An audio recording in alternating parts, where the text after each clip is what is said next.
Era por allá del 2015, cuando salía con la niña más guapa de mi clase, se llamaba Estela, su belleza y forma de ser era tan peculiar, que el hecho de pensar en ella me llenaba de emoción y ternura, pues realmente era muy joven, pero a su vez muy enamoradiza. Desde que la conocí me enganchó, y aunque la mayoría de chicos de la escuela querían con ella, yo hice mi lucha para que me hiciera caso, y así fue. Sin embargo, solo podíamos vernos unos cuantos minutos después de clase, pues su padre era una persona muy especial y estricto, pues no dejaba que nadie se le acercara a su hija. Incluso antes de que él llegara, yo tenía que huir de la salida de la escuela, esto con el propósito de que él no me viera. Estela decía que el motivo sobreprotector de su padre se debía a un suceso que le ocurrió de niña, que una bruja una noche llegó a su casa para tratar de robarla. Sin embargo, sus padres se dieron cuenta de aquella situación y comenzaron a proteger a su hija. No obstante, el padre recuerda cómo la bruja se marchaba enojada y diciendo que en algún momento volvería y le quitaría la belleza y juventud a su hija a como diera lugar y que nadie le impediría tal situación. Claramente, me causó mucha risa escuchar esa historia, pues era algo ridículo a mi parecer, pero Estela era mi novia, y no podía hacer que ella pensara que solo me burlaba, así que entre tantas palabras, al menos decidí creer en que las brujas existen. Estela estaba tan traumada con ese tema que se cohibía mucho de las actividades fuera de la escuela y aunque ella ya no era una niña, a veces seguía actuando tal cual, así que llegó un punto en el cual llegué a cansarme o al menos desesperarme. Pues la actitud de ella cada vez solía incomodarme y pensar si realmente quería estar con una persona que había crecido con un ideal tan extraño y paranormal. Después de varios intentos de convencerla en salir, accedió por fin a ir al cine, así que pasé por ella a su casa y nos dirigimos a la plaza más cercana de la ciudad. Todo marchaba como quería, Estela se portó muy linda y en ese momento pensé que nuestra relación no estaba del todo perdida, pues ese día ella me dijo que me quería y yo también. Sin embargo, al finalizar la película apagaron por unos minutos la sala, y ella empezó a asegurar que había alguien a su lado, que le empezaba a susurrar cosas. «Estás loca, es tu imaginación», le dije mientras me terminaba las palomitas que quedaban en el recipiente, pero ella cada vez insistía más, a tal punto de decirme que la bruja era quien estaba a su lado, y que había venido para llevársela. Después de aquel percance, automáticamente la llevé a su casa, pues tanto ella como yo, ya no nos interesaba saber más de lo que había sucedido horas atrás. Así que después de dejarla en su casa, me dirigí con una curandera, aquella mujer que se dedica a analizar casos como de brujería, hechizos e inclusive amarres. Esto con el objetivo de saber si podía ayudar en el trauma de Estela, pues si las cosas seguían así, yo no podría seguir con una persona con un problema tan grande, pues en algunos momentos, hasta yo mismo soñaba con que alguien se la llevaba y comenzaba a tener miedos extraños que nunca me habían sucedido. Aquella mujer me confirmó lo que en efecto tenía miedo que sucediera, empezó a leer las cartas de mi novia, lo cual desde un principio supe que era mala idea, pues lo hicimos sin su consentimiento. Sin embargo, pudimos percatarnos como un ser extraño siempre perseguía cada uno de sus movimientos, pues era una sombra a la cual nunca se iba. Siempre se mantenía, y el propósito de esta era drenarse de su energía, belleza y juventud a partir del miedo, pero eso no era lo peor. Sino que aquella sombra gris y oscura se trataba probablemente de una bruja, aquellas que se obsesionan con su objetivo y no se rinden hasta tenerlo. Así que el día en el cual esta bruja se apoderaría de mi novia cada vez estaba cerca, pero no sabíamos con exactitud cuándo pasaría. En aquel momento no dudé en creerle a esa mujer, pues ella sabía cosas que no le había contado. No obstante, ella me comentó que ella no podía hacer algo al respecto, pues meterte con ese tipo de vibras no era su tarea ni vocación, pues son tan fuertes que es difícil de controlar algo así. Lo más coherente que debía hacer en aquel entonces fue huir de la vida de Estela, pero ya era demasiado tarde. Yo la amaba a ella, así que me dirigí con ella para decirle la verdad y todo lo que había sucedido en aquel momento. Al llegar a su casa, me percaté que no había nadie, por lo que la vecina salió muy angustiada, pues claramente ya me ubicaba, y esta mujer comenzó a decirme que mi novia había tenido una crisis. Así que decidieron llevársela a un hospital de emergencia, pues había llegado a tal punto de desesperación y miedo que no podía controlarse ella misma. Llegando al hospital, sus padres estaban destrozados, pues habían comentado que Estela tenía una grave enfermedad, la cual aún no detectaban a profundidad los doctores, pues era tan rara, que la empezaba a consumir mental y físicamente, por lo que su estado de salud de un día para otro se había tornado totalmente delicado.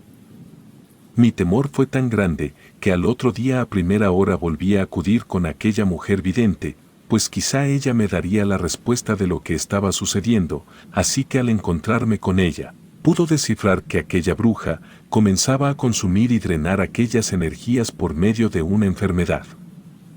Me pareció muy extraño, pues un ser paranormal no podría hacer eso. Sin embargo, comprendí todo al recordar que los doctores seguían sin entender qué era lo que ella tenía con exactitud, simplemente la mantenían con vida, a base de algunos medicamentos, oxígeno y diversos tubos. Mi desesperación comenzó a tornarse cada vez más fuerte, pues yo no podía hacer nada por Estela. Sin embargo, me mantuve fuerte para ella, pues claramente me necesitaba, ya que empezaba a consumirse cada vez más. Los doctores seguían sin detectar su enfermedad y aunque todos sabíamos que el final cada vez estaba cerca, sus padres comenzaron a ver otras vías distintas a la medicina y la ciencia, visitaron a otras videntes, las cuales confirmaban la teoría de la primera. De igual forma, contactaron a un brujo, el cual se dedicaba a extraer aquellos embrujos, pero sabía que la fuerza y poder de esta bruja, que se había apoderado de mi pareja, era más fuerte de lo normal, pues ya había drenado la mayor parte de su alma, y cada vez tenía más poder y fuerza que otras.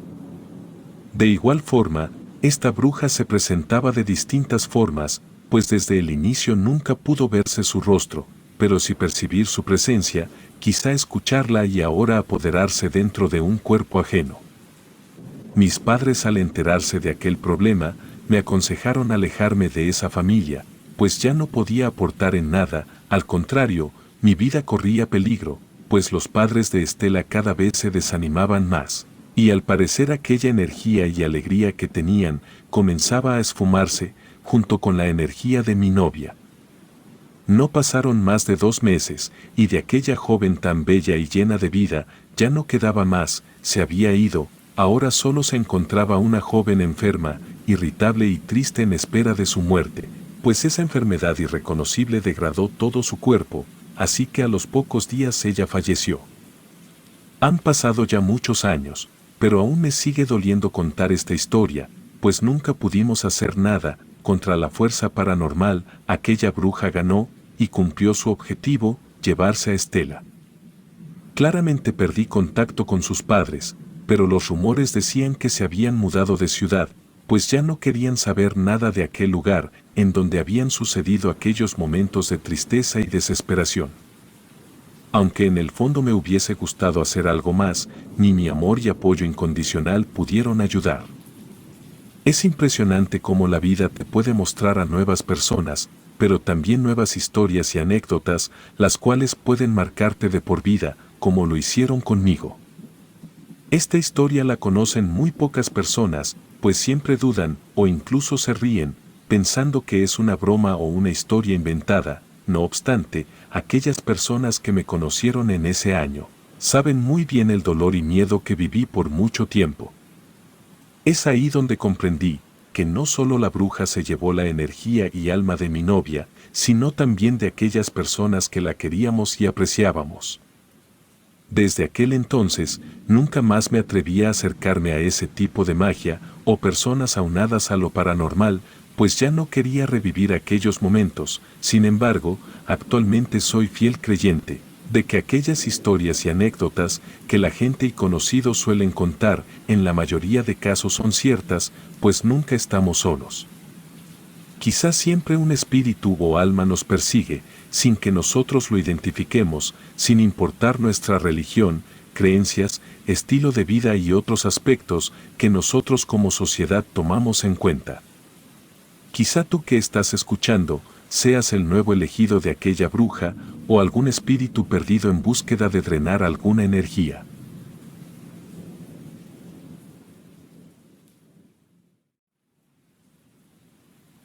Esto ocurrió hace ya muchos años. En esos días mi familia estaba pasando por una crisis económica severa, mi papá perdió su trabajo y se metió de albañil y mi hermano y yo tuvimos que irnos con él para sacar más dinero.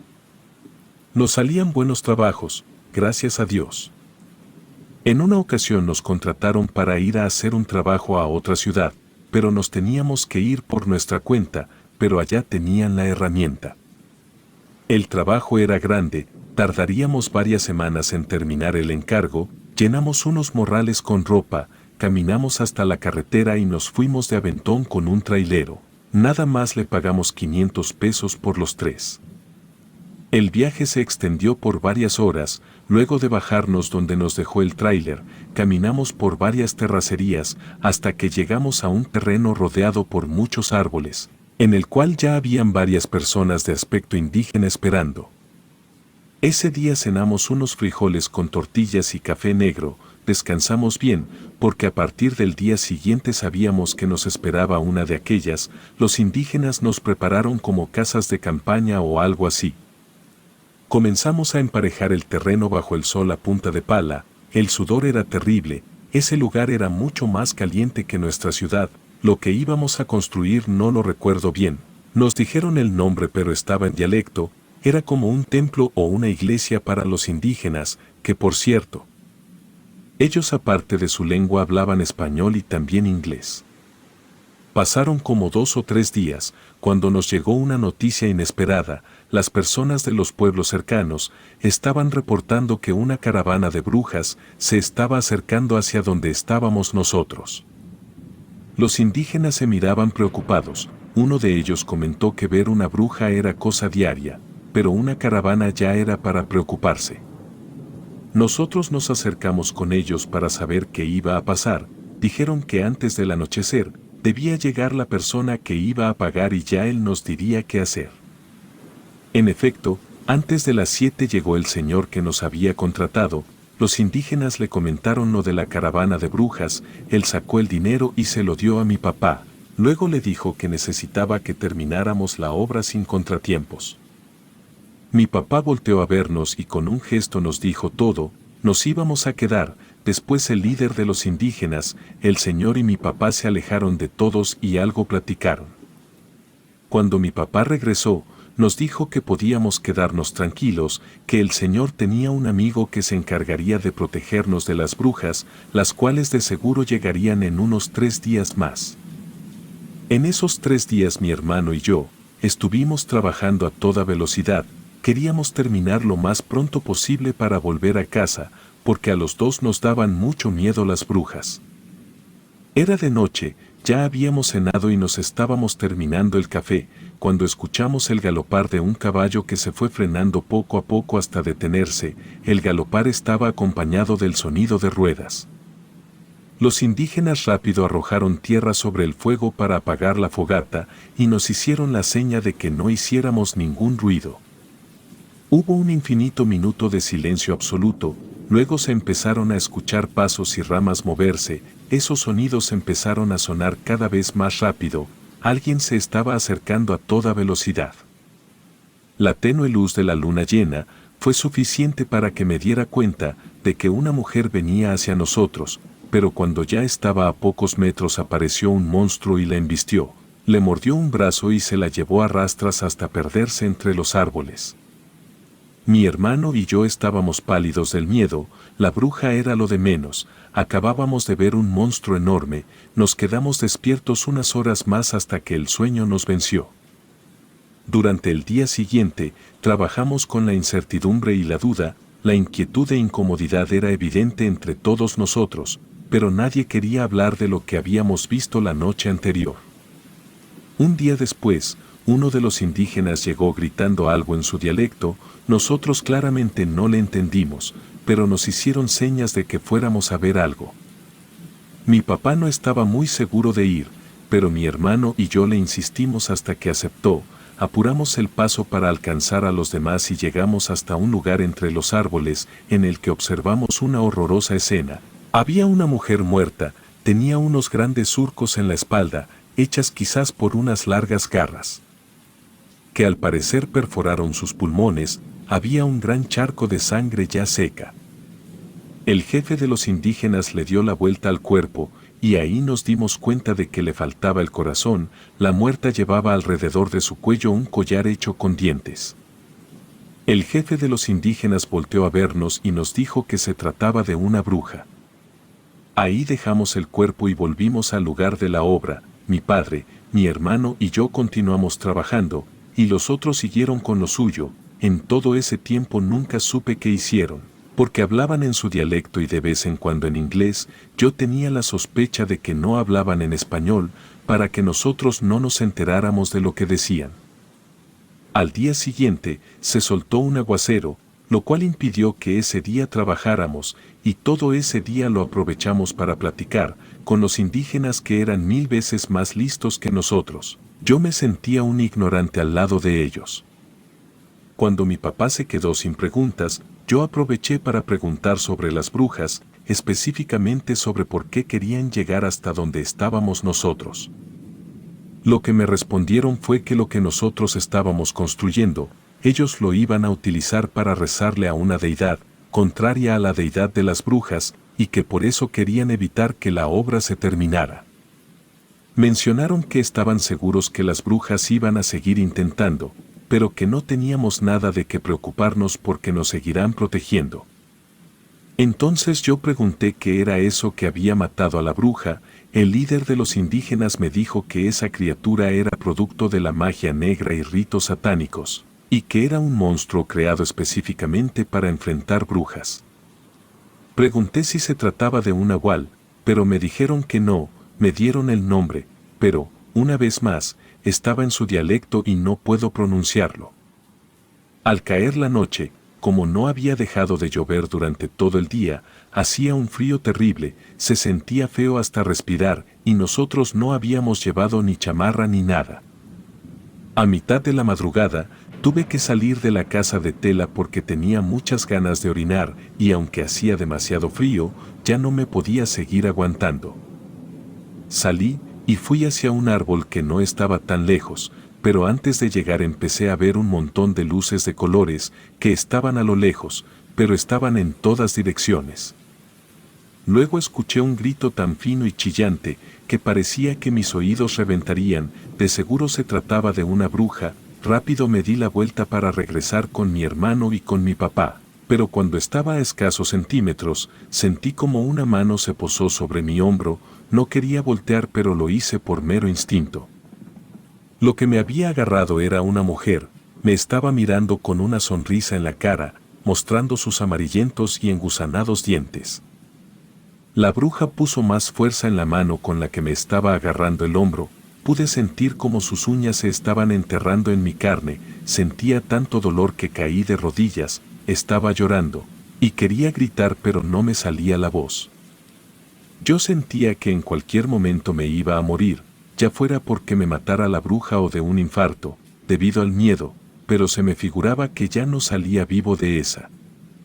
Pero entonces de entre los árboles salió aquella criatura monstruosa. Entre sus fauces llevaba una pierna arrancada de una persona. Supongo yo que era de otra bruja. La bruja y el monstruo se sostuvieron la mirada. El monstruo soltó la pierna que llevaba en la boca y le lanzó un gruñido a la bruja. Ella me soltó el hombro, y yo aproveché para entrar a la casa de campaña. Ni siquiera intenté ponerme de pie, así de rodillas me metí. Por ende ya no vi qué fue lo que pasó, solo escuché unos ruidos, y no pude dormir en toda la noche. Al día siguiente conté todo y le dije a mi padre que ya no quería estar ahí, que me iba a regresar a la casa aunque me tuviera que ir solo. Mi papá entendió la situación, y lo que dijo era que le ayudáramos a terminar ese día, y al atardecer iríamos a la carretera. Eso hicimos. Luego esperamos a que alguien nos diera un aventón y volvimos a casa. Muy temprano por la mañana, mi papá volvió a irse y regresó hasta 5 semanas después, ya sin nuestra ayuda tuvo mucha carga de trabajo. Mi papá nos contó que las brujas habían hecho varios intentos fallidos, pero durante el último ataque se habían llevado a uno de los indígenas y por más que lo buscaron, no pudieron encontrarlo.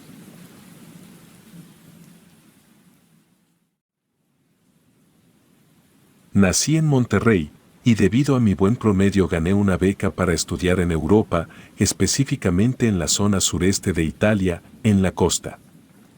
Por desgracia, las cosas no resultaron bien con la universidad, hice amistades con personas relacionadas a negocios turbios, sustancias y eso. Yo, por un motivo o por otro, mi amistad con esa gente me fue llevando hasta que empecé a vender pastillas dentro de la universidad, fui expulsado cuando me descubrieron.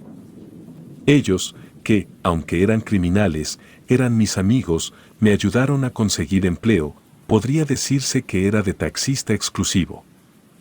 Se trataba de una empresa privada, que en realidad era una secta muy oscura, cuyos miembros, aunque eran pocos, eran de mucho dinero y venían de diversos países del mundo. Ellos tenían una tarjeta con la que nosotros, los conductores, podíamos identificarnos para brindarles el servicio de transportación. Mis amigos pudieron conseguirme ese empleo porque tenían contactos en Albania, de hecho también me consiguieron donde vivir. Todos los sucesos que les voy a contar podrán parecer que salen de lo que se pudiera considerar como remotamente normal o siquiera posible, pero deben entender que Albania es un país controlado por mafias que manejan todos los negocios turbios, habidos y por haber. Primero, un poco de contexto, para que se entienda bien cuál era la situación en Albania cuando yo llegué ahí a trabajar y a vivir. El desastre comenzó con la Primera Guerra Mundial, todo el país fue utilizado como campo de batalla para los enfrentamientos entre Francia y el Imperio Otomano. Cuando la guerra terminó, el país fue dividido en dos partes, una fue puesta bajo control de los serbios, y la otra podría decirse que era un poco autónoma, por eso, cuando yo llegué, e incluso hoy en día, las mafias serbias tienen mucha influencia en el curso de Albania. 10 años después de que terminó la Primera Guerra Mundial, el país se convirtió en una monarquía, después sufrió una invasión italiana que culminó cuando los italianos decidieron quién sería el rey que se quedaría en el poder. Cuando estalló la Segunda Guerra Mundial, los aliados aprovecharon para armar a los disidentes albaneses para que se enfrentaran contra los italianos. Cuando esa guerra termina, la Unión Soviética, a través de un dictador, impone el comunismo en Albania. Yo llegué a Albania en los primeros meses del 98, en aquel entonces tenían poco tiempo de haber salido del comunismo radical, pero también habían sufrido una guerra civil y casos muy fuertes de corrupción. Debido a eso, nuevamente, las Fuerzas Armadas italianas hicieron acto de presencia en el país. Todo ese desbarajuste, confusión y descontento ocasionó que el socialismo tomara el poder de Albania. Y algunos meses después llegué yo, con mafias albanesas, represión socialista y militares italianos, el país era un desastre, cualquier cosa que fuera ilegal tenía un espacio ahí, y, precisamente, la secta para la que yo trabajaba estaba metida en negocios turbios. Mi primer día de trabajo fue intenso. Para empezar, unas personas de muy mal aspecto fueron al lugar donde me estaba quedando. Antes de iniciar a trabajar con ellos querían hacerme algunas preguntas. Respondí todo y pasé ese filtro. En ese momento yo no lo sabía, pero esa gente ya me había investigado y solo querían saber si yo sería honesto. Salimos del edificio, subimos al auto en el que ellos habían llegado y fuimos hasta una vieja fábrica abandonada. Ahí había más personas de la secta. Debo aclarar que yo hablaba bien el inglés, y todas las personas de la secta y sus contactos también hablaban inglés, el idioma no presentaba ningún problema. Los de la secta me aclararon que antes de hacerme miembro yo tenía que trabajar para ellos por 8 meses y después podrían hacer mi iniciación. Eso se me hizo extraño, yo no tenía ni la más mínima intención de pertenecer a su secta, pero al parecer eso fue lo que dijeron mis amigos para que yo consiguiera el trabajo. Los de la secta me explicaron que mi trabajo sería simple y sencillamente conducir de un punto A hasta un punto B, que no hiciera preguntas, que fingiera no saber nada de todo lo que viera y escuchara, y, lo más importante, que no hiciera preguntas. Yo acepté sus condiciones. Uno de los que estaban ahí sacó un arma corta y me la aventó. Yo la atrapé, no porque quisiera, sino que me daba miedo que si caía al suelo, debido al impacto, se pudiera disparar sola. Me explicaron que esa arma formaba parte de un lote que iba a ser enviado hasta Bosnia a través de Montenegro, si yo iba con la policía. Mis huellas ya estaban en un arma que formaba parte del mercado negro de tráfico de armas. Luego de esa advertencia, me dieron un Mercedes que claramente había sido robado de otro país, posiblemente de Croacia o de Hungría, porque ambos conectan con Serbia y ellos eran los que traían los autos. Ese primer día, evidentemente, yo aún no dimensionaba en qué demonios me estaba metiendo, pero la situación me quedó un poco más clara cuando hice mi primer viaje. Recibí una llamada, el celular me lo había dado la secta, me dieron una dirección, yo la ingresé al GPS del Mercedes y conduje. Yo estaba en Tirana, que es la capital de Albania. La persona que me había llamado quería que yo fuera a recogerlo hasta el aeropuerto internacional de Riñas, que debido a que fue mi primer viaje, recuerdo perfectamente la distancia a la que estaba ese aeropuerto desde mi ubicación, eran 25 kilómetros. Llegué al aeropuerto, estacioné el Mercedes, y en breve llegó una persona, era un hombre, de unos 30 y tantos, delgado de piel blanca, portaba lentes oscuros, su barba era prominente, su cabello era corto, su rostro casi no mostraba ninguna expresión, vestía un traje de color azul celeste con una corbata blanca. Ese sujeto me mostró la tarjeta que me indicaba que pertenecía a la secta, que, por cierto, esa tarjeta no incluía nombre ni apellido, tampoco un alias. La tarjeta solo incluía 3 cosas, una fotografía, el código de miembro, que era como una especie de ID, y el último dato que tenía la tarjeta era la nacionalidad, por eso supe que ese hombre venía desde Rumanía. Ese señor ya sabía que yo era mexicano, todos los de la secta sabían, de esa forma, si yo hacía algo inconveniente para la secta, todos sabrían cómo encontrarme a mí y a mis familiares. Esta persona, a la que me referiré como el rumano, pidió que lo llevara a unos edificios departamentales en el distrito de Kurbin. Estuve dentro del auto estacionado, en lo que esperaba a que regresara el rumano.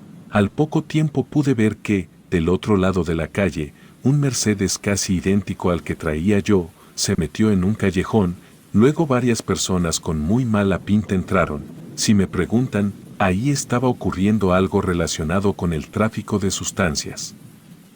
Después, vi algo que me hizo sentirme incómodo y nervioso. De un autobús bajaron varias mujeres jóvenes vestidas con túnicas de color rosa y entraron al mismo edificio. Todas ellas iban formadas, las túnicas les cubrían todo el cuerpo menos la cara, desde el cabello hasta los pies, las jóvenes iban rezando. Una anciana iba al frente, dirigiéndolas, y otra anciana iba hasta atrás, cuidándolas. Al pasar las 3 horas, primero salieron las ancianas y las muchachas, subieron al autobús y se fueron, después salieron otras personas, todos tenían la misma expresión en el rostro, no sabría cómo explicarlo, pero todos ellos, incluyendo al rumano, solo de verlos era fácil intuir que ya habían matado por lo menos a una persona. Tenían la muerte en la mirada. Ya salió el rumano, pero venía con una de las jóvenes de túnica color rosa. Ambos subieron al vehículo y los llevé hasta la frontera con Serbia. En aquel entonces la definición geopolítica de ese territorio era sumamente difícil de nombrar, pero es lo que hoy se conoce como Kosovo. Cuando llegamos al lugar ya nos estaba esperando otro vehículo, el rumano y la joven bajaron del auto y fueron al otro vehículo. El rumano saludó de forma muy amistosa a los que venían en ese auto. Abrieron una puerta de la parte de atrás y ahí se subió la muchacha. El rumano regresó al auto y me dijo que lo llevara a una de las casas de seguridad de la secta, específicamente a una que se encontraba en el distrito Mat. Cuando llegué había otros conductores de la secta, todos estábamos estacionados en la parte trasera de la casa de seguridad. Me acerqué con uno de ellos, él estaba fumando, yo le pedí que me diera uno. Él se veía más grande que yo, pero no demasiado. Me recargué en el auto que él conducía y le pregunté por su nombre, se llamaba Arben, o eso fue lo que dijo. Me preguntó por mi nombre y le respondí, aunque se me hizo raro, porque, como dije, la secta había informado a todos sus miembros sobre mí, pero, ahí fue que descubrí que ninguno de los conductores formaba parte de la secta. Arben llevaba 6 meses siendo conductor, yo le comenté que era mi primer día, pero que con lo poco que había visto era suficiente para darme una idea de cómo funcionaba el negocio. Arben me advirtió que no debíamos mencionar nada, sin importar que fuera entre miembros de la secta o conductores, que simplemente me limitara a hacer lo que me ordenaban, que, de hecho, si él fuera un soplón, ya hubiera ido a delatarme por estar intercambiando información de temas que teníamos prohibidos.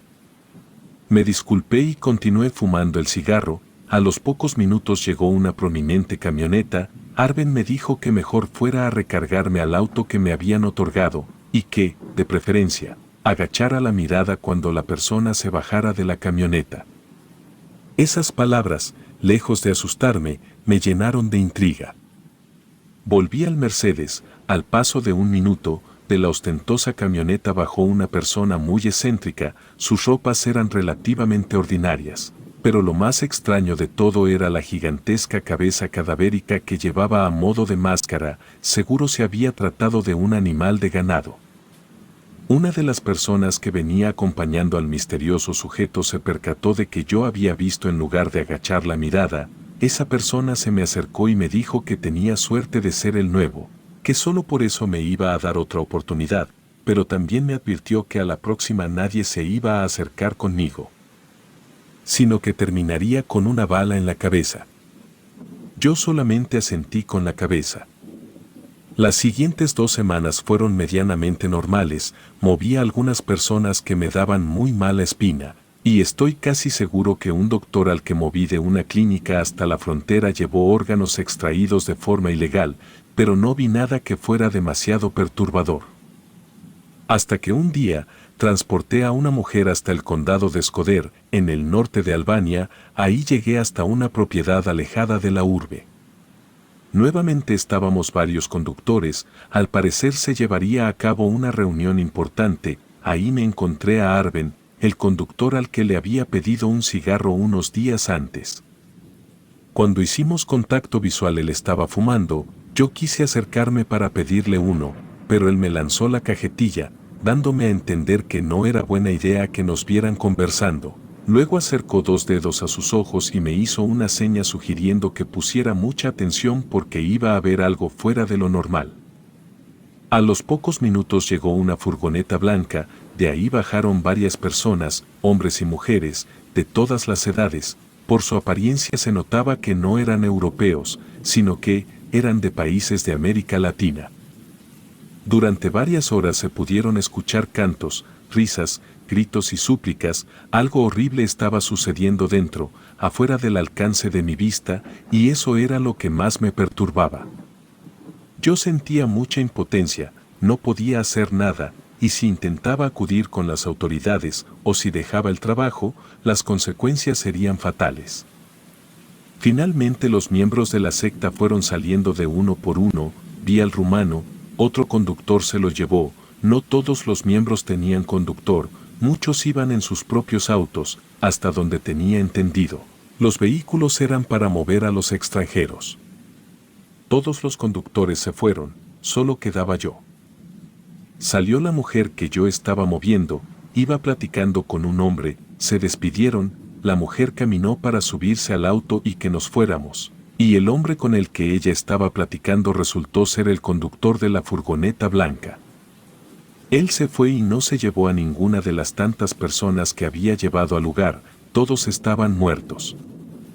Mientras conducía para llevar a la mujer al lugar que me había indicado, iba pensando que todo lo que tenía que ver con esa secta era mucho peor de lo que yo me podía haber imaginado.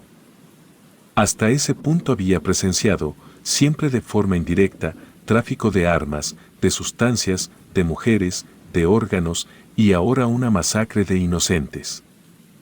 Toda la situación era demencial y poco a poco me estaba sobrepasando.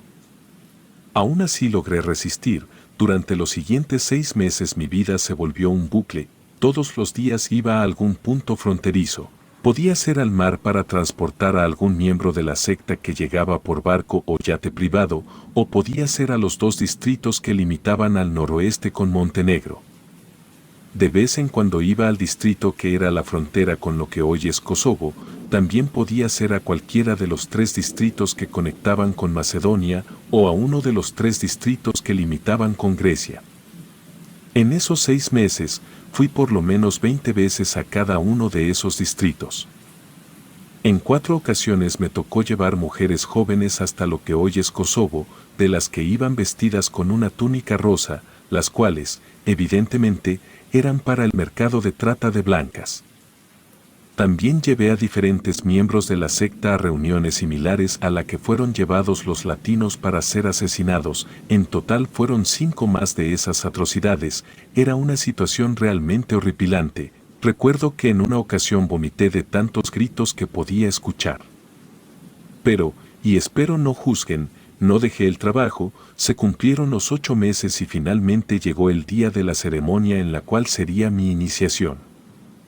La ceremonia se llevó a cabo en la localidad de Lumas, prácticamente en el centro de Albania. En esa ocasión no transporté a nadie, yo fui solo hasta el lugar. Fue en el bosque. Otros 25 miembros de la secta estaban presentes, entre ellos, claramente, el líder era un tipo, no podría decir obeso, pero tampoco era delgado, su cabello era corto, tenía entradas muy marcadas, usaba lentes, su altura era un poco inferior al albanés promedio, yo le calculo que tendría entre 40 y 50 años. Parecía ser carismático. Él vestía ropa casual de colores claros. Yo me esperaba que el líder de la secta fuera alguien intimidante, sentado en un trono o con unas ropas que hicieran relucir su poder, pero nada de eso. Los que sí daban miedo eran sus escoltas, estaban cubiertos con una túnica negra que, literalmente, les cubría desde la cabeza hasta los pies. Sus ropas ni siquiera tenían orificios para los ojos o para la nariz, nada. Su apariencia era ciertamente inquietante. El resto de los asistentes vestían de gala, como si la ceremonia que se estaba por celebrar fuera un evento social muy importante. El líder me agradeció por mis servicios durante esos 8 meses, dijo estar consciente de que no había sido nada fácil, pero que finalmente todo mi esfuerzo y mi sacrificio serían recompensados. Lo único que hacía falta de mi parte era un último acto de lealtad. Los guardias del líder trajeron a una persona amarrada a 2 troncos de madera, como si estuviera crucificado. La víctima estaba consciente, podía ver y oír, pero su boca había sido cosida. El líder de la secta me dijo que yo debía elegir la forma en que esa persona iba a morir. Yo tenía 2 opciones para escoger. La primera era que, utilizando un mazo, le rompieran todos los huesos, terminando con la cabeza, y la segunda era prenderle fuego. Quedé en shock por un momento. Podía sentir las miradas de todos, la situación era muy tensa, mis oídos estaban saturados de estática, se me nubló la vista. Entonces el líder de la secta repitió mi nombre en 2 ocasiones. Yo debía tomar la decisión. Pregunté si yo le daría muerte, pero el líder me respondió que no, que uno de sus guardias tomaría el papel del verdugo. Me explicó que el ritual era importante porque simbolizaba la capacidad de tomar decisiones en situaciones difíciles, en las cuales, sin importar que decidiera yo, morirían personas. Elegí que le dieran muerte con el mazo, y oficialmente me convertí en un miembro más de la secta. Me asignaron uno de sus muchos negocios y empecé a tratar con gente muy peligrosa. Obtuve mucho dinero, pero todo cambió cuando, a principios de 1999, casi muero asesinado. Ese suceso me hizo cuestionarme en dónde me encontraba. Mi vida había sido un desastre. Yo había pasado de ser un estudiante excelente en México que se ganó una beca para estudiar en una universidad de Italia, a ser expulsado por venta de sustancias. Luego fui conductor de taxis privados pertenecientes a una secta muy oscura. Y finalmente me había unido a esa secta. Yo no quería seguir en esa vida. Afortunadamente encontré mi oportunidad para salir del país sin enfrentarme a la secta. Todo fue gracias a que las fuerzas de la OTAN estuvieron bombardeando Yugoslavia por casi 3 meses. Eso ocasionó una migración de casi 500.000 de personas hacia el territorio albanés. Entre todo ese desastre yo, por cuestiones de negocios de la secta, estuve muy cerca de un lugar que fue atacado. Murieron muchas personas, tantas que sería imposible su identificación, y, como la gente de la secta sabía que yo estaba ahí, si no me reportaba se asumiría que había muerto. Huí hacia Bulgaria, que era el único país cercano que no tenía tratos con la mafia albanesa. No saqué ni un peso de las cuentas que tenía para que mi muerte fuera creíble, y, con el dinero que llevaba en los bolsillos, me las ingenié para llegar a España y unos meses después logré regresar a México. Recuerdo que cuando regresé, Vicente Fox estaba haciendo su campaña para la presidencia de México. Entiendo que mi historia puede parecer fuera de proporciones, pero yo simplemente estoy contando lo que viví, que como pudieron darse cuenta, no fue nada agradable. De no haber sido por los bombardeos de la OTAN, quizás yo jamás hubiera logrado escapar de aquella terrible secta. Es la primera vez que cuento esta historia porque ya han pasado más de 20 años desde que tuve la oportunidad de rehacer mi vida. Lo que les acabo de contar puede que no tenga nada de paranormal, pero les aseguro que todas las barbaridades que cometía esa secta son mucho más terribles que cualquier cosa que pueda hacer la bruja más poderosa que exista.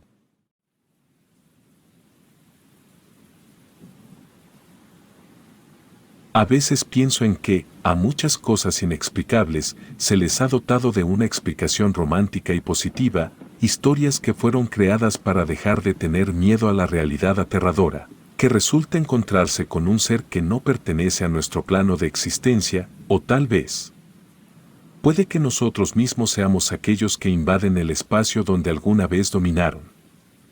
Yo estuve a punto de responder a esta pregunta hace mucho tiempo, cuando era apenas una joven entusiasta que practicaba el campismo y la exploración urbana. Durante una ocasión me invitaron a pasar unos días en un poblado del norte del país, en Durango para ser exactos. Yo soy originaria de Málaga, España, pero llevo más de 10 años viviendo en México, y siempre escucho sus relatos tan interesantes, con los cuales me identifico con al menos un par. Este viaje a Durango lo realicé también bajo el propósito de encontrar algo de inspiración, y es que otro de mis pasatiempos es el dibujo y la pintura al óleo, pero para ese entonces no sentía nada de inspiración, más que nada porque pasaba por una etapa de desilusión amorosa y a diferencia de otros artistas. Yo no sé sacarle provecho a este tipo de emoción. Por lo regular cuando estoy deprimida o triste, no me dan ganas de tocar la brocha o el lápiz. El lugar exacto a donde me llevaron aquella ocasión, la verdad no lo recuerdo, pues soy malísima en recordar direcciones, pero cuando escuché que iríamos a Durango, me imaginé que me llevarían al desierto, pero resultó que fuimos al campo, a una zona fértil, justo a un lado de un bosque. Un amigo de toda la vida no pudo acompañarme, porque enfermó de gravedad un día previo al viaje, por lo que yo misma estuve a punto de cancelar el viaje, pero después de meditarlo un par de horas, no quise desperdiciar el vuelo. Y es que al resto del grupo no los conocía, al menos no lo suficiente como para tenerles confianza, pero al ver que entre el grupo iban un par de chicas también, sentí un poco más de confianza. Nos alojamos en un poblado, que me recordó a las viejas películas de vaqueros del cine americano, inclusive el hostal donde nos quedamos, parecía de esa época, cosa que hizo que nuestro hospedaje fuese bastante agradable. Aquella noche, terminamos bebiendo cervezas en una cantina tradicional. Yo no tardé en entablar amistad con un sujeto que tenía pinta de árabe, barba poblada, piel morena y pestañas como de camello. Sinceramente, Me sentí atraída a él desde un principio, y no tanto por sus rasgos físicos, sino porque era una persona culta, con la cual pude hablar de diversos temas con los que normalmente no puedo hablar con cualquier persona. Mientras bebíamos otra ronda de cerveza, escuché a otros turistas que hablaban acerca de un pequeño poblado perdido entre el bosque y el campo, donde existía una mina abandonada, junto a un cementerio que databa de los primeros años de la colonia.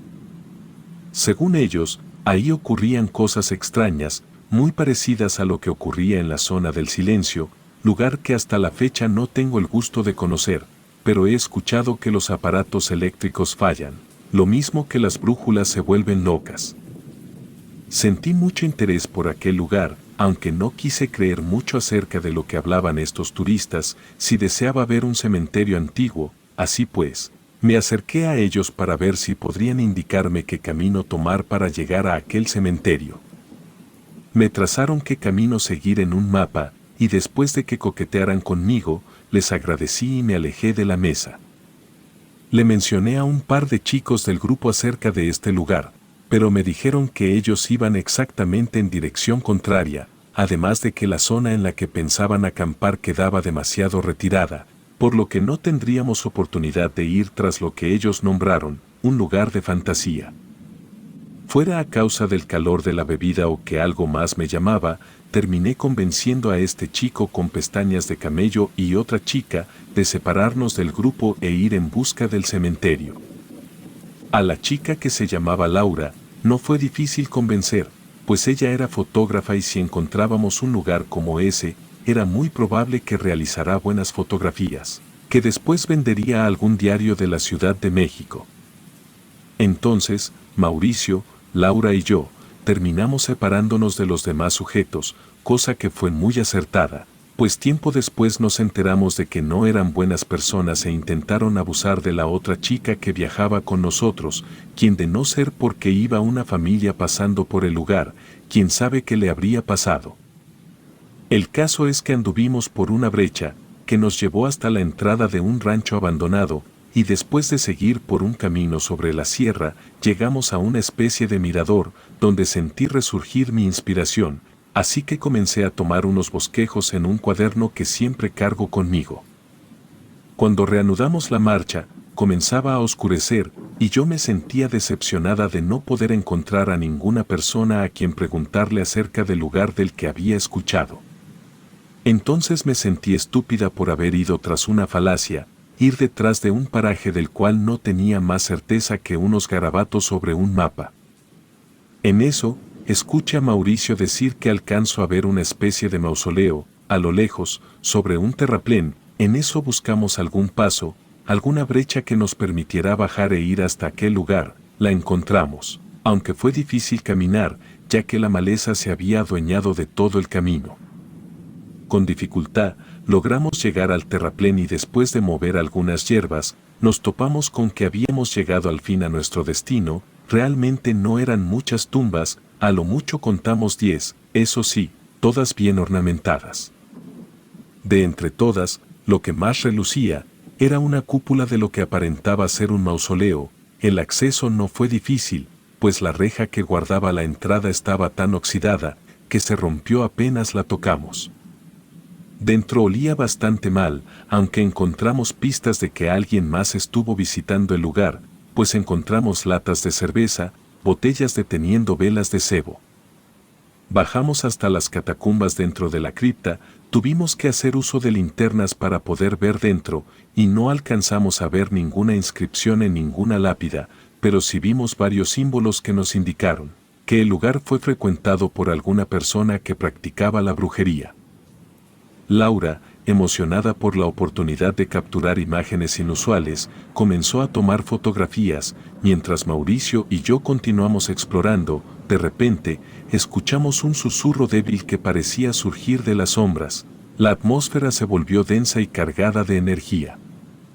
Miramos alrededor, pero no vimos a nadie. Entonces encontramos algo dentro de un nicho abierto. Acercamos una lámpara, apenas la luz rozó dentro del nicho, vimos algo en verdad macabro. Se trataba de un par de manos humanas disecadas. Yo tuve la imprudencia de tocar una, y la piel se sentía tersa pero fría. No imaginaba bajo qué fin habrían colocado esas manos ahí. Mauricio dijo que tal vez fueran las manos de algunos incautos, que al igual que nosotros nos atrevimos a entrar a ese profano lugar. Decidimos salir de las catacumbas y regresar a la superficie. La noche había caído por completo, y la luna llena iluminaba el cementerio de una manera que le daba un aspecto siniestro. Al salir, notamos que el mausoleo estaba cubierto con enredaderas y hojas, dándole un aspecto abandonado.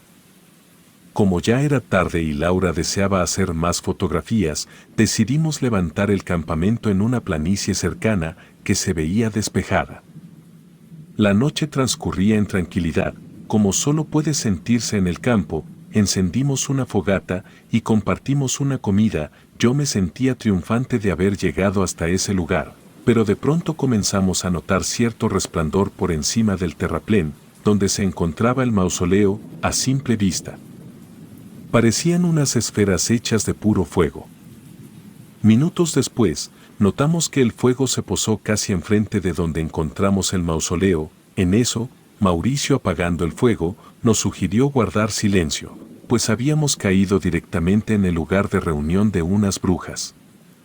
Yo le respondí que nada malo ocurría. Si se trataban de brujas, solo serían mujeres realizando algún ritual o alguna cosa así, pero Mauricio me indicó que no era tan sencillo, que en efecto, existían mujeres que practicaban brujería. Por otro lado, existían aquellas almas que fueron poseídas por entidades antiguas que conoceríamos como demonios, y habitaban este tipo de lugares. Según él, su verdadera forma residía dentro de esas esferas luminosas, aunque eran capaces de adquirir cualquier forma, por más grotesca que fuera. Además, de lo que más deberíamos de temer, era que tal como en las viejas historias, poseían el poder de lograr que también sus víctimas cambiaran de forma, causando una agonía y sufrimiento perpetuo. Esto último en verdad me causó miedo, así que de inmediato me puse a rezar, y a lo lejos, veíamos unas especies de sombras entre la luz del fuego, como si varias personas danzaran alrededor. Las brujas, o lo que fuera que estuviera ocurriendo en el terraplén, seguían con su ceremonia. Las esferas de fuego titilaban, proyectando sombras distorsionadas sobre la maleza circundante. Aunque no podíamos distinguir los detalles exactos, la atmósfera sugería un evento sobrenatural. De repente, las esferas comenzaron a elevarse en el aire, formando una especie de espiral luminosa. Nos quedamos boquiabiertos ante el espectáculo, sin poder apartar la mirada de aquel fenómeno misterioso. Mauricio, preocupado, insistió en que debíamos alejarnos del lugar cuanto antes. Yo le dije que sería estúpido caminar de noche por la brecha, pues existían peligros más reales que sus fábulas. Dicho esto, comenzamos a notar que sobre el campamento comenzaron a aparecer las mismas bolas de fuego. El terror se apoderó de nosotros, pues juro por Dios que dentro de esas esferas, lograba notar como si dentro estuviese el cuerpo de una persona. No sé cómo explicarlo, era como si las extremidades se les encontraran todas dobladas. Por fortuna no nos hicieron nada, solo acecharnos, pero aquel tétrico espectáculo terminó cerca de las 5 de la madrugada, y apenas salió el sol, levantamos el campamento y regresamos al hostal. Platicamos mucho acerca de las brujas y las manos disecadas. Todos creíamos que de haber durado un par de días más en ese lugar, tal vez nuestras manos estarían colgando también ahí dentro de ese mausoleo. Desgraciadamente las fotografías salieron veladas, aunque Laura, con quien seguí en contacto, me presumía seguido haber fotografiado una de esas esferas de fuego, pero la verdad es que jamás vi tal imagen. A pesar de la experiencia, no he dejado de practicar senderismo, aunque ya jamás lo he hecho sola.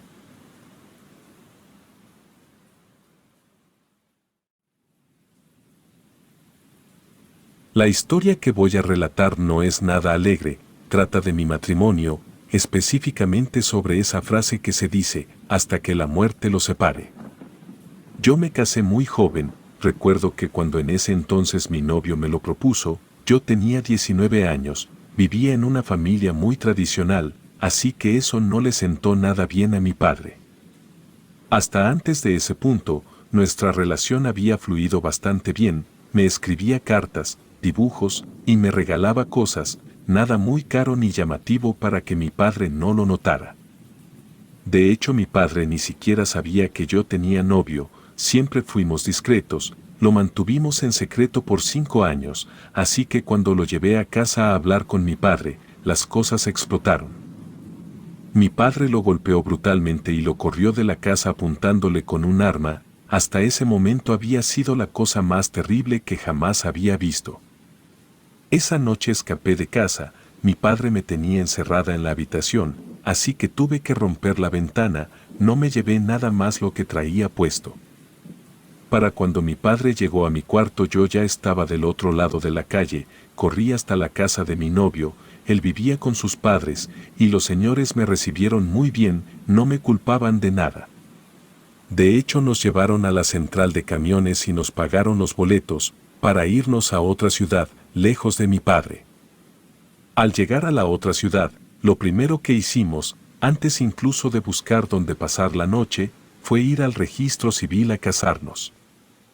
La gente de las oficinas pensaron que él iba obligado por tantos golpes que traía y nos miraban raro. Salimos casados, veníamos platicando de cómo le íbamos a hacer para sobrevivir, habíamos caminado un par de cuadras, cuando pasamos por un car wash, tenían un letrero que decía que requerían un hombre para trabajar.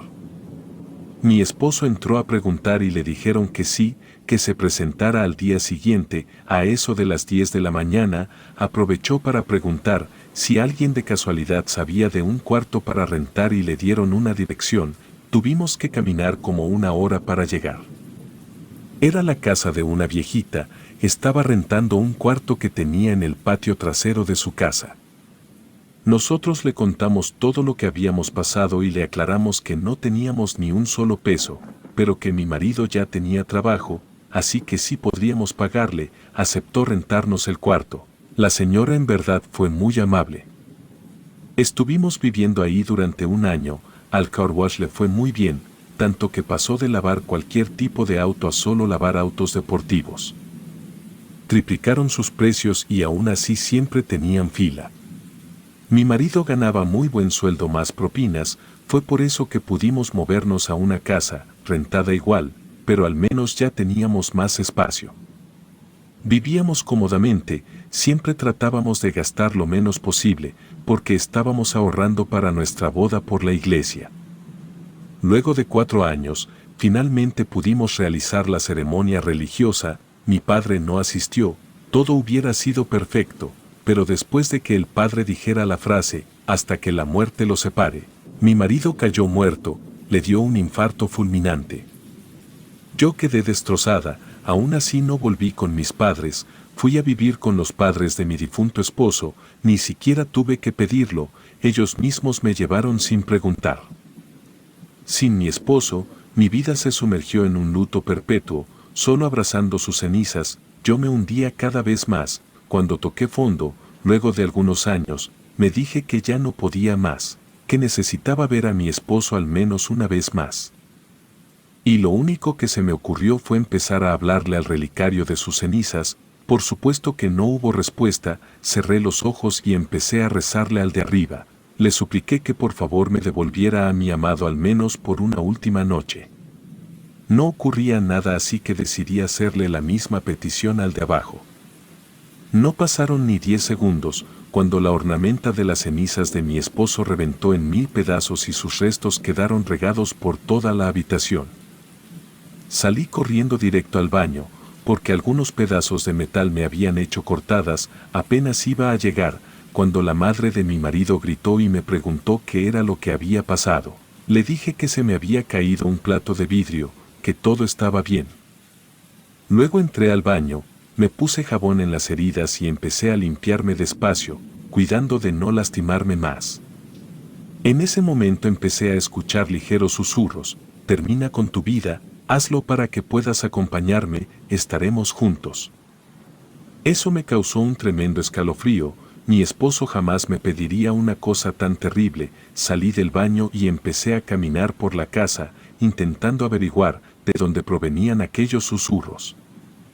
No encontré nada, así que volví a la habitación, para pensar en qué iba a hacer con las cenizas de mi esposo, pero en cuanto entré al cuarto, me di cuenta que de las cenizas estaba emanando humo.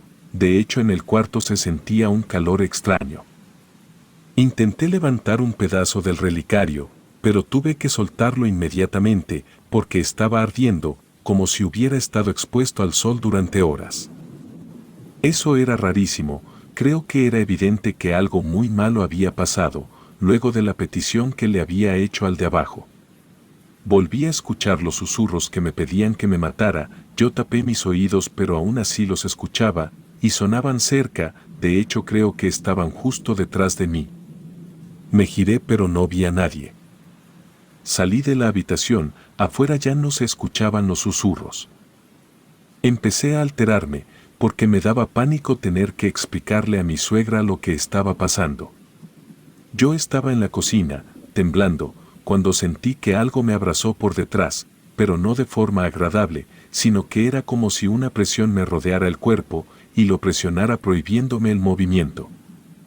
Me sentí amenazada, yo intentaba zafarme de aquella fuerza invisible, pero no lo conseguía, estaba intentando manotear o soltar patadas, pero no podía, por más que intentaba no lograba recuperar el control de mi cuerpo, esa extraña fuerza invisible me tenía sometida. Un sonido de algo rompiéndose me puso todavía más nerviosa, mis suegros gritaron asustados, luego un jarrón de vidrio que tenía agua salió volando desde la cocina hasta la sala y se rompió al golpear contra la pared.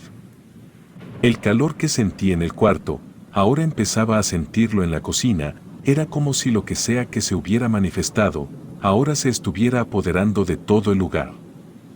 Escuché que mis suegros venían corriendo por las escaleras mientras gritaban, entonces uno tropezó empujando al otro y ambos cayeron al suelo. Yo quise ir a ayudarlos, pero por más que intentaba no lograba liberarme de esa fuerza invisible que me estaba apretando. Algo empezó a oler a quemado, y un humo negro empezó a salir del cuarto. Vi como una silueta se estaba asomando por la puerta, como si nos estuviera observando. Por momentos la silueta se deformaba entre las llamas de fuego y el humo. La casa se estaba quemando. Mi suegro, en cuanto se percató de eso, se apuró para ponerse de pie y ayudó a su esposa a levantarse. El fuego se estaba esparciendo hacia donde estaba yo, empecé a llorar de miedo, no quería morir, yo solamente había pedido ver a mi esposo por última vez. Mis suegros me gritaban que fuera con ellos, para salir de la casa, pero yo llorando les respondía que no me podía mover. Mi suegro quiso ir a ayudarme, pero su esposa no lo dejó, el fuego estaba demasiado cerca de mí y corría demasiado peligro si se acercaba. Ambos salieron de la casa y pude escuchar cómo gritaban por ayuda. Volví a escuchar la misma voz, pero ya no eran susurros, eran gritos y me estaban diciendo que si yo no me quería ir con él, me llevaría a la fuerza. En ese momento el fuego alcanzó el mueble de madera donde yo estaba recargada y empecé a sentir como mi brazo se cocinaba. Quizá fue por el terrible dolor que pude liberarme, corrí directo a la salida, mientras mi brazo seguía quemándose. Antes de llegar a la puerta, pude escuchar un grito rasgado lleno de odio. Cuando logré salir, ya había gente reunida afuera y como pudieron me ayudaron a apagar mi brazo, me dolía horrible, no quería ni verlo, porque ya me imaginaba lo mal que había quedado.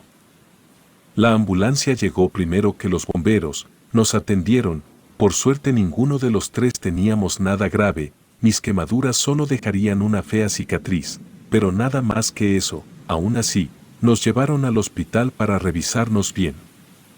Luego de un par de horas, me pude reunir con mis suegros, salimos del hospital y fuimos a sentarnos en una banca en la plaza que estaba al frente. Me preguntaron qué había pasado, les dije que no tenía idea, ellos me dijeron que en su cuarto se les apareció una sombra gigantesca con cuernos, que por eso habían gritado y habían bajado corriendo las escaleras. Dejamos el tema de lado, y fuimos a ver cómo había quedado la casa. Cenizas, todo quedó reducido a cenizas, lo único que se había salvado fue un Cristo que estaba colgado en la sala.